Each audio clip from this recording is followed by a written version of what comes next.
أعوذ بالله من الشيطان الرجيم. بسم الله الرحمن الرحيم.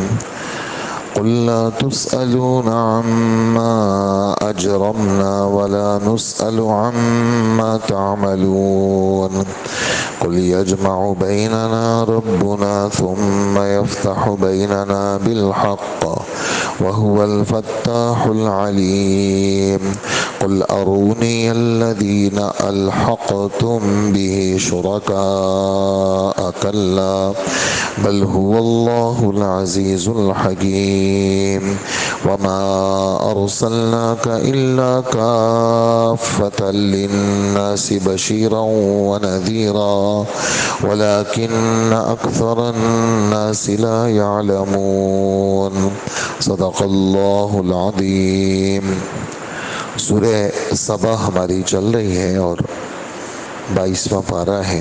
22ویں پارے کے آدھے میں صرف 2 آیتیں باقی ہیں، اور آیتیں جو پڑھی ہیں گزشتہ کل بھی پڑھی تھی 25 اور 26، 25، 26، 27 اور 28 کی تلاوت ہوئی ہے. اور 25، 26 اور 27 اس میں کافروں سے خطاب ہے، اور جتنے بھی معبودان باطلہ ہیں ان سب کی تردید ہے، اور اللہ کے قادر مطلق ہونے کا بیان ہے کہ اللہ جل جلالہ مطلق قادر ہے. اور اسی طرح کی آیت میں نے دوبارہ اس لیے پڑھی ہے، یہ 25 اور 26 اس جیسا مضمون 25ویں پارے سورہ شورا کے اندر بھی ہمارے رب نے بیان فرمایا ہے. تو وہ آیت میں آپ کی خدمت میں پڑھ لیتا ہوں. اللہ پاک فرماتے ہیں سورہ شورا کے دوسرے رکوع میں کہ فَلِذَلِكَ فَادْعُ وَاسْتَقِمْ كَمَا أُمِرْتَ وَلَا تَتَّبِعْ أَهْوَاءَهُمْ وَقُلْ آمَنْتُ بِمَا أَنزَلَ اللَّهُ مِنْ كِتَابٍ وَأُمِرْتُ لِأَعْدِلَ بَيْنَكُمْ اللہ ربنا وربکم لنا اعمالنا ولکم اعمالکم لا حجت بیننا وبینکم اللہ یجمع بیننا والیہ المصیر. تو یہ جو آیت 2-3 گزر رہی ہیں انہی جیسا مضمون ان آیتوں میں بھی ہے کہ اللہ پاک فرماتے ہیں حضور صلی اللہ علیہ وسلم کو کہ آسمان سے پوری شریعت آپ کو ملی ہے، اور یہ شریعت حضرت نوح علیہ السلام کو بھی ملی، ابراہیم علیہ السلام کو بھی ملی، موسیٰ علیہ السلام کو بھی ملی، عیسیٰ علیہ السلام کو بھی ملی، اور سب پیغمبر کو یہی شریعت ملی. اور شریعت کا خلاصہ کیا ہے؟ لا الہ الا اللہ، اللہ معبود برحق ہے، آخرت سچ ہے، اللہ سچے ہیں، اور اللہ جل جلالہ برحق ہے، سب کو اللہ کے پاس جانا ہے. لہٰذا اے پیغمبر اس شریعت کی طرف آپ لوگوں کو دعوت دیں. فَلِذَلِكَ فَادْعُ وَاسْتَقِمْ كَمَا أُمِرْتَ، اور جیسے آسمان سے آپ کو حکم ہے اس پہ سیدھے سیدھے رہیں. وَاسْتَقِمْ كَمَا أُمِرْتَ وَلَا تَتَّبِعْ أَهْوَاءَهُمْ، کافروں کے خواہشات کے پیچھے نہ چلے. ہر آدمی کہے گا میری بات صحیح ہے، حالانکہ اللہ کے رسول نہیں چلتے تھے، لیکن آج کے دور میں بھی یہ والی بات ہے. آج کے دور میں بھی یہ والی بات ہے کہ ہر آدمی کہتے ہیں میں صحیح ہوں. نہیں، کسی کے خواہش کے پیچھے نہ چلے. وَلَا تَتَّبِعْ أَهْوَاءَهُمْ وَقُلْ آمَنْتُ بِمَا أَنزَلَ اللَّهُ مِنْ كِتَابٍ، آپ یہ بھی فرما دیجئے میرا پکا ایمان ہے اس کتاب کے اوپر جو اللہ نے مجھ پہ نازل کی ہے. وَأُمِرْتُ لِأَعْدِلَ بَيْنَكُمْ، اور مجھے آسمان سے حکم ملا ہے کہ میں تمہارے درمیان انصاف والی باتیں کروں، انصاف والے معاملات کروں. وَأُمِرْتُ لِأَعْدِلَ بَيْنَكُمْ اللہ ربنا وربکم، ہمارا رب اللہ ہے، تمہارا رب بھی اللہ ہے. اللہ ربنا وربکم لنا اعمالنا ولکم اعمالکم، ایسا نہیں ہوگا کہ تمہارے عملوں کا وبال ہم پہ ہوگا، ہمارے عملوں کا وبال تم پہ ہوگا، ایسا نہیں ہوگا. یہ والی آیت 25ویں آیت اس پارے کی اس آیت سے میل کھاتی ہے. لنا اعمالنا ولکم اعمالکم، ہمارے لیے ہمارے عمل، تمہارے لیے تمہارے عمل. ہم سے ہمارے عملوں کے بارے میں پوچھ ہوگی، تم سے تمہارے عملوں کے بارے میں پوچھوں گی۔ اللہ لنا اعمالنا ولکم اعمالکم لا حجت بیننا و بینکم، ہمارے اور تمہارے درمیان کوئی بحث مباحثہ نہیں ہے۔ ایسا نہیں ہے کہ ہم بات کریں پھر تم جواب دو، پھر تم بات کرو ہم جواب دیں، کوئی بحث مباحثہ نہیں۔ لا حجت بیننا و بینکم، عملی فیصلہ کب ہوگا؟ اللہ یجمع بیننا، اللہ یجمع بیننا، یہ آیت نمبر 26 اس سے میل کھاتی ہے۔ یہ والی آیت اللہ یجمع بیننا، کل قیامت کے دن اللہ ہم سب کو تمہیں جمع کریں گے۔ اللہ یجمع بیننا، اللہ ہم سب کو جمع کریں گے۔ لا حجت بیننا و بینکم اللہ یجمع بیننا و الیہ المصیر، سب کو اللہ کے پاس جانا ہے اور عملی فیصلہ کل قیامت کے دن وہ اللہ کریں گے۔ فتاح لفظی معنی کھولنے والا، یہاں ترجمہ ہے عملی فیصلہ کرنے والا۔ قرآن پاک میں فتاح کا لفظ اگر کہیں آیا ہے تو یہیں پر آیا ہے۔ فتاح وہ عملی فیصلہ کرنے والے اللہ ہیں جو کل قیامت کے دن عملی فیصلہ کریں گے۔ تو یہ وہ 25ویں پارے کی آیت تھی جو ان دو آیتوں کے ساتھ اس کا مضمون آپس میں جڑ رہا ہے۔ آیت نمبر 27 میں فرماتے ہیں کہ آپ یہ بھی فرما دیجئے کہ جن غلط قسم کے معبودوں کو تم نے خدا کے ساتھ جوڑا ہے، ذرا بتاؤ تو صحیح، ہم نے تو تمہارے سامنے پوری کھول کے بات کر دی کہ یہ جتنے بھی غیر ہیں یہ خدا کے ساتھ نہیں جڑ سکتے۔ اللہ تو اللہ ہے، اللہ کے ساتھ غیر نہیں جڑ سکتے۔ تم نے جتنوں کو جوڑا ہے ذرا ان کی حقیقت تو بتاؤ۔ تو پھر اللہ پاک خود ہی جواب دیتے ہیں، کلا، کلا کے معنی ہرگز، اللہ کے برابر کوئی نہیں ہو سکتا، وہی اللہ قادر مطلق ہے، عزیز اقتدار میں کامل ہے، علیم علم میں کامل ہے۔ اقتدار بھی اس کا پورا ہے کہ وہ زبردست ہے، سب پہ غالب ہے، اور وہ اللہ علم میں بھی کامل ہے۔ تو یہ جتنی آیتیں گزشتہ کل سے ہم سن رہے ہیں، اس میں اللہ کا قادر مطلق ہونا، کسی کے پاس ایسی قدرت نہیں ہے جیسی اللہ کے پاس ہے، اور کسی کے پاس ایسا علم نہیں ہے جیسے اللہ کے پاس ہے، اور کوئی رزق نہیں دے سکتا جیسے اللہ دیتے ہیں۔ تو آسمان اور زمین کی ملکیت بھی اللہ کی پوری، اور اللہ جل جلالہ کے ساتھ کوئی بھی کسی چیز میں شریک نہیں ہے۔ تو یہ ان آیتوں میں اس کا بیان ہے۔ اور آخری جو میں نے آیت پڑھی آپ کے سامنے، آیت نمبر 28، اس کے اندر رسالت کا بیان ہے، لا الہ الا اللہ اور محمد الرسول اللہ، رسالت کا بیان۔ پھر ہمارے نبی کو جو رسالت حاصل ہے، یہ سب نبیوں کی رسالت سے تھوڑا سا فرق ہے اس کا۔ وہ فرق کیا ہے؟ اسی آیت میں اس کا بیان ہے۔ جتنے بھی انبیاء آئے وہ اپنی اپنی زبان کے لوگوں میں آئے۔ 13واں پارہ سورہ ابراہیم کا پہلا رکوع، اس میں اللہ پاک فرماتے ہیں ہم نے جتنے بھی نبیوں کو بھیجا اپنی قوم کی زبان میں بھیجا۔ اس زمانے کی کوئی بھی زبان تھی، نبی کو اسی زبان میں بھیجا۔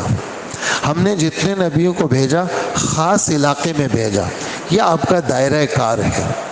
جیسے ہود علیہ السلام کو قوم عاد کی طرف بھیجا، صالح علیہ السلام کو قوم سمود کی طرف بھیجا، شعیب علیہ السلام کو اپنے علاقے مدین کی طرف بھیجا۔ ہر نبی کو اپنی قوم، اپنی زبان کے لوگوں کی طرف بھیجا۔ لیکن ہمارے نبی کو جب اللہ پاک نے بھیجا تو اللہ پاک نے دو تبدیلیاں کی۔ ایک تبدیلی اللہ پاک نے یہ کی کہ ہمارے نبی کی نبوت اللہ پاک نے ساری دنیا کے لیے بنائی، خاص علاقہ نہیں، خاص گاؤں نہیں، خاص شہر نہیں، خاص ملک نہیں، بلکہ پوری دنیا، ان سب دنیا میں بسنے والے دو مکلف۔ حیرانگی کی بات ہے، اچھی چیزیں اللہ نے پیدا کی ہیں، بہت اچھی قسم کے مخلوقات ہیں، لیکن اگر کسی کو مکلف بنایا، احکامات، مکلف کا ترجمہ احکامات کا ذمہ دار بنایا، تو تو وہ انسان کو بنایا اور جنات کو بنایا اور کسی کو نہیں بنایا. اور ان احکامات کے بوجھ اٹھانے اور سمجھنے اور اس پر عمل کرنے کا اللہ پاک نے ان کو ڈھنگ دیا اور اللہ پاک نے ان کو سمجھ دی. تو ایک تبدیلی ہمارے رب نے یہ کی کہ ہمارے نبی کی نبوت پوری دنیا کو شامل ہے. دنیا کا کوئی گاؤں، کوئی پہاڑ، کوئی جنگل، کوئی علاقہ، کوئی فرد، سمندر کا کوئی جزیرہ، سمندر کا کوئی آسمان کے نیچے جتنی مخلوق ہے پوری دنیا کے اندر کسی خصوصی خطے کو ہمارے رب نے خاص نہیں کیا. ساری دنیا کا نبی حضرت محمد مصطفیٰ صلی اللہ علیہ وسلم کو بنایا. اور دوسری تبدیلی ہمارے رب نے یہ کی کہ جتنے نبی آئے ان نبی کو خاص زمانے کے لیے بھیجا. آپ کی نبوت کب تک ہے؟ اجی یہ آپ کا زمانہ ہے. بس کتنا زمانہ ہے؟ حضرت عیسیٰ علیہ السلام کو 570 سال دیے، 570 سال میں ختم. اور اسی طرح حضرت موسیٰ علیہ السلام کا زمانہ، ہارون علیہ السلام کا زمانہ، ابراہیم علیہ السلام، کتنے بڑے بڑے لوگ تھے یہ. ابراہیم علیہ السلام کوئی چھوٹے آدمی، آج تک نام زندہ ہے. آج تک کتنے ساری چیزیں ابراہیم علیہ السلام کی چل رہی ہیں. اور قرآن پاک میں ہم بار بار کہتے ہیں بل ملت ابراہیم حنیفہ، ملت ابراہیم چل رہی ہے. قربانی ملت ابراہیم چل رہی ہے. اور مقام ابراہیم ملت ابراہیم. مینا کے اندر یہ جو لوگ رہتے ہیں یہ سب حضرت ابراہیم علیہ السلام کی ترتیب ہے. وہیں پر اپنے بیٹے کو لٹایا، وہ جگہ آج بھی موجود ہے جہاں اسماعیل علیہ السلام کو لٹا کے چھری پھیری تھی. حاجیوں کو کہا وہاں رہو، آٹھویں رات کو وہاں تم نے رہنا ہے. اس جگہ چھری پھیری تھی. وہ 3 جگہ جہاں پر شیطان نمودار ہوا تھا اور شیطان نے ورغلانے کی کوشش کی تھی، آج 3 دن 10 11 12 شیطان کو کنکر مارنے کی جو ترتیب ہے، جو سنت ہے، وہ زندہ ہے. یہ اسی ملت ابراہیم کا حصہ ہے. اور پوری دنیا کے سارے مسلمان جانور لے کر کے گلے پہ پھیرتے ہیں، یہ وہی سنت ہے. تو کتنی ساری چیزیں اس شخص کی زندہ ہے، لیکن اس کی نبوت بھی قیامت تک نہیں چلی. ان کی بھی اللہ پاک نے موت پہ سلسلہ ختم کیا. پھر ان کے بیٹے کو ملا، اسماعیل کو ملا، پھر ان کے بیٹے اسحاق کو ملا علیہم الصلاۃ والسلام. پھر اسحاق کے بیٹے حضرت یعقوب کو ملا، حضرت یعقوب کے بیٹے یوسف کو ملا، اور یعقوب سے بنی اسرائیل کا سلسلہ چلا. یعقوب حضرت، یہ جو اسرائیل ہے حضرت یعقوب علیہ السلام کا نام ہے. اور 12 ان کے بیٹے تھے اور 12 بیٹوں سے 12 قبیلے چلے، لیکن نبوت آخری ان کو بھی نہیں ملی. اسماعیل علیہ السلام کتنے بڑے آدمی، نبوت ان کو بھی نہیں ملی. لیکن حضور صلی اللہ علیہ وآلہ وسلم کی نبوت کیا ہے؟ وہ قیامت تک کے لیے. 2 تبدیلیاں ہوئی. ایک تبدیلی کیا ہے کہ پوری دنیا کے نبی، اور دوسری تبدیلی کیا ہے؟ قیامت تک کے لیے نبوت. اس بات کا یہاں پر بیان ہے. لیکن اکثر لوگ اس بات کو یقین ہی نہیں کرتے. ہمارے رب شکایت کر رہے ہیں، اکثر لوگ اس بات کو مانتے ہی نہیں ہیں. وہ کہتے ہیں کہ جی اب بھی کوئی نبی آئے گا، اور نبوت کا جھوٹا دعوے دار پیدا ہوتے ہیں تو وہ کافر ہو جاتے ہیں. مسلمان تھوڑی اس پھندے میں پھنس سکتے ہیں. جو صحیح مسلم ہوگا وہ کسی نئے نبی کو کبھی بھی نہیں مانے گا.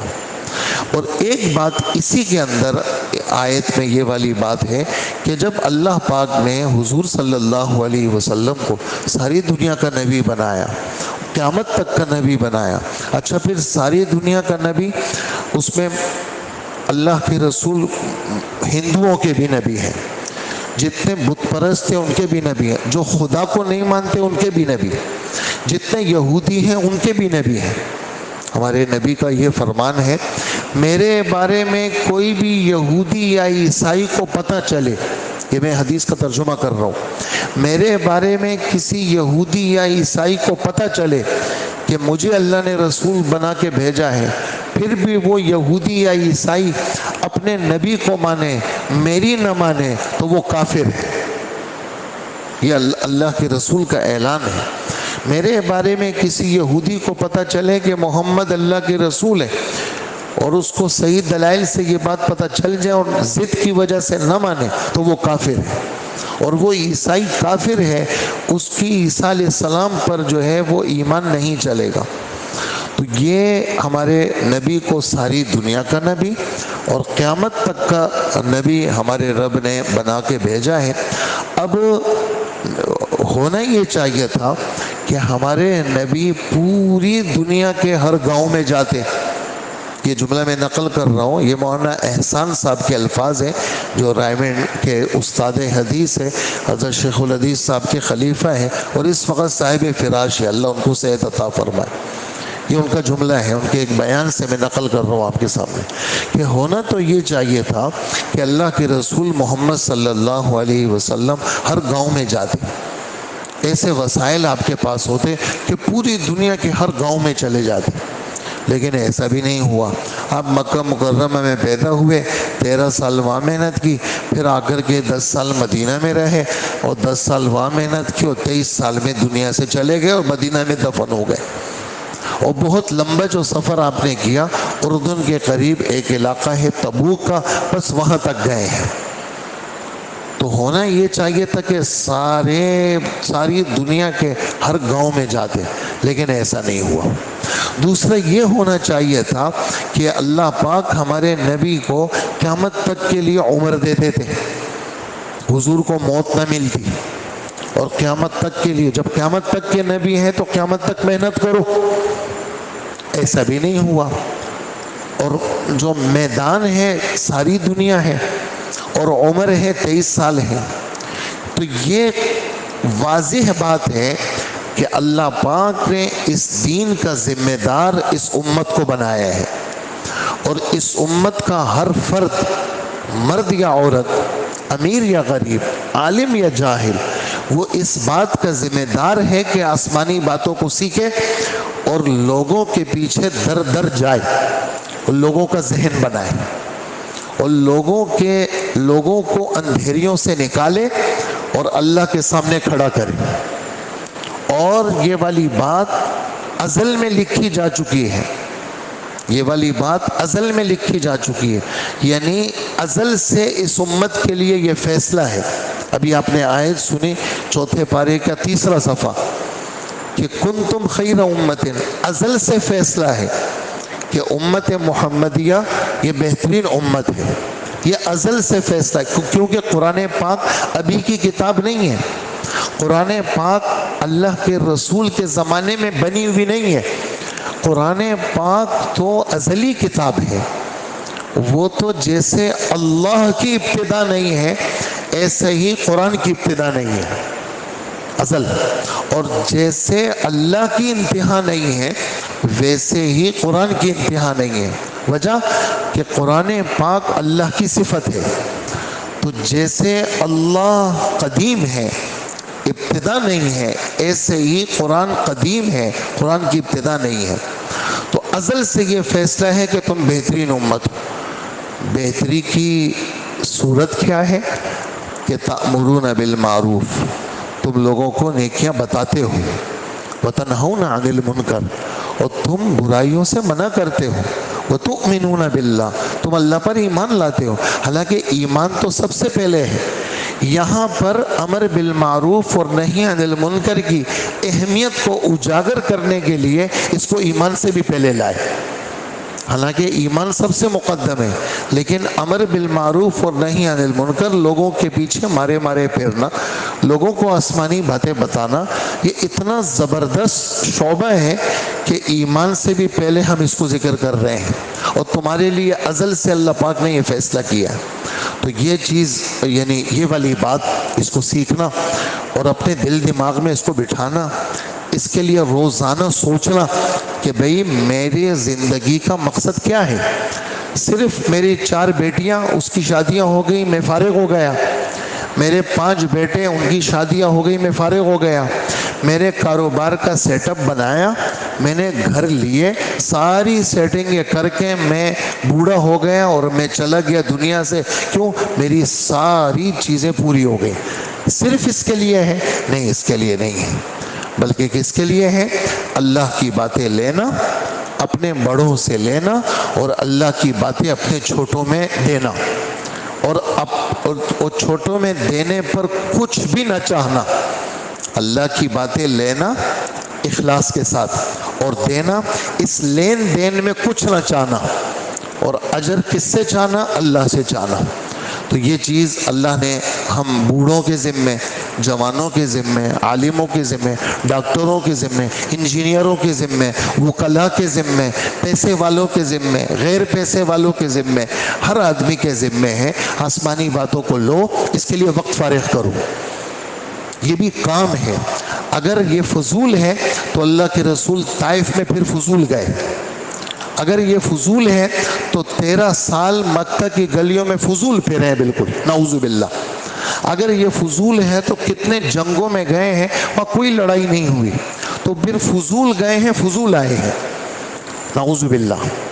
تو جب ہمارے نبی کی کوئی نقل و حرکت فضول نہیں ہے تو واقعتاً اس کام کو کہ آسمانی باتوں کو لینا، آسمانی باتوں کو دینا، اس کے لیے وقت نکالنا، اور اللہ کا فضل ہے ایک بہت بڑا مجمع، ایک بہت بڑا علماء کرام کا مجمع، ایک بہت بڑا مدارس کی صورت میں وہ آسمانی باتوں کو لیتے ہیں، آسمانی باتوں کو دیتے ہیں۔ ایک بہت بڑا مجمع جنہوں نے سال 7 مہینے، 4 مہینے، 3 مہینے اندرون ملک بیرون ملک وہ اپنا سب کچھ اسی میں لگایا کہ جی یہی چیز آسمانی باتوں کو لیں اور آسمانی باتوں کو دیں۔ تو یہ ہمارے ذمے ہے، جیسے ہمارے نبی کو اللہ نے سب نبیوں کا بشیر اور نذیر بنایا، اسی طرح اس امت کو بھی سارے اقوام عالم کی ہدایت کے لیے بشیر اور نذیر بنایا۔ اور ہمارے رب فرماتے ہیں کہ اکثر لوگ اس کا یقین نہیں کرتے، ہم کہتے ہیں کہ نہیں، ہمیں تو یقین ہے، اور ہم نیت کریں گے کہ اپنی صلاحیتیں، اپنا پیسہ، اپنا وقت ہم اس پہ لگائیں گے، اور بغیر کسی سوچ کے، یہ آدمی کے جو جتنا سوچے گا وہ اتنا پیچھے ہٹے گا، وہ کہے گا یار ابھی ذرا مزید صبر کرو، تو جو جتنا سوچے گا وہ اتنا دھکے لگیں گے اس کو، اور جو کہے گا کہ بھئی بات سامنے آ گئی، مجھے تو اس کے لیے وقت نکالنا پڑے گا اور جانا پڑے گا، اور اللہ کے دین کو لینا ہوگا اور لے کر کے دوسروں کو دینا ہوگا، تو کریں گے نا سارے انشاءاللہ۔ اللہ عمل کی توفیق عطا فرمائے۔ تو یہ اس آیت کا ترجمہ ہے۔ ہمارے رب فرماتے ہیں کہ اے پیغمبر صلی اللہ علیہ وسلم، ہم نے تمہیں سارے ہی انسانوں کے لیے ایسا رسول بنا کے بھیجا ہے جو خوشخبری بھی سنائے اور دوزخ سے بھی ڈرائے، لیکن اکثر لوگ اس بات کو سمجھتے نہیں ہیں کہ ہمارے نبی وہ سب کے نبی ہیں اور قیامت تک کے سارے انسان اور جنات کے نبی ہیں۔ اکثر لوگ اس کو سمجھتے نہیں ہیں۔ اللہ پاک ہمیں سمجھ بھی عطا فرمائے اور عمل بھی عطا فرمائے اور آگے پہنچانا بھی نصیب فرمائے۔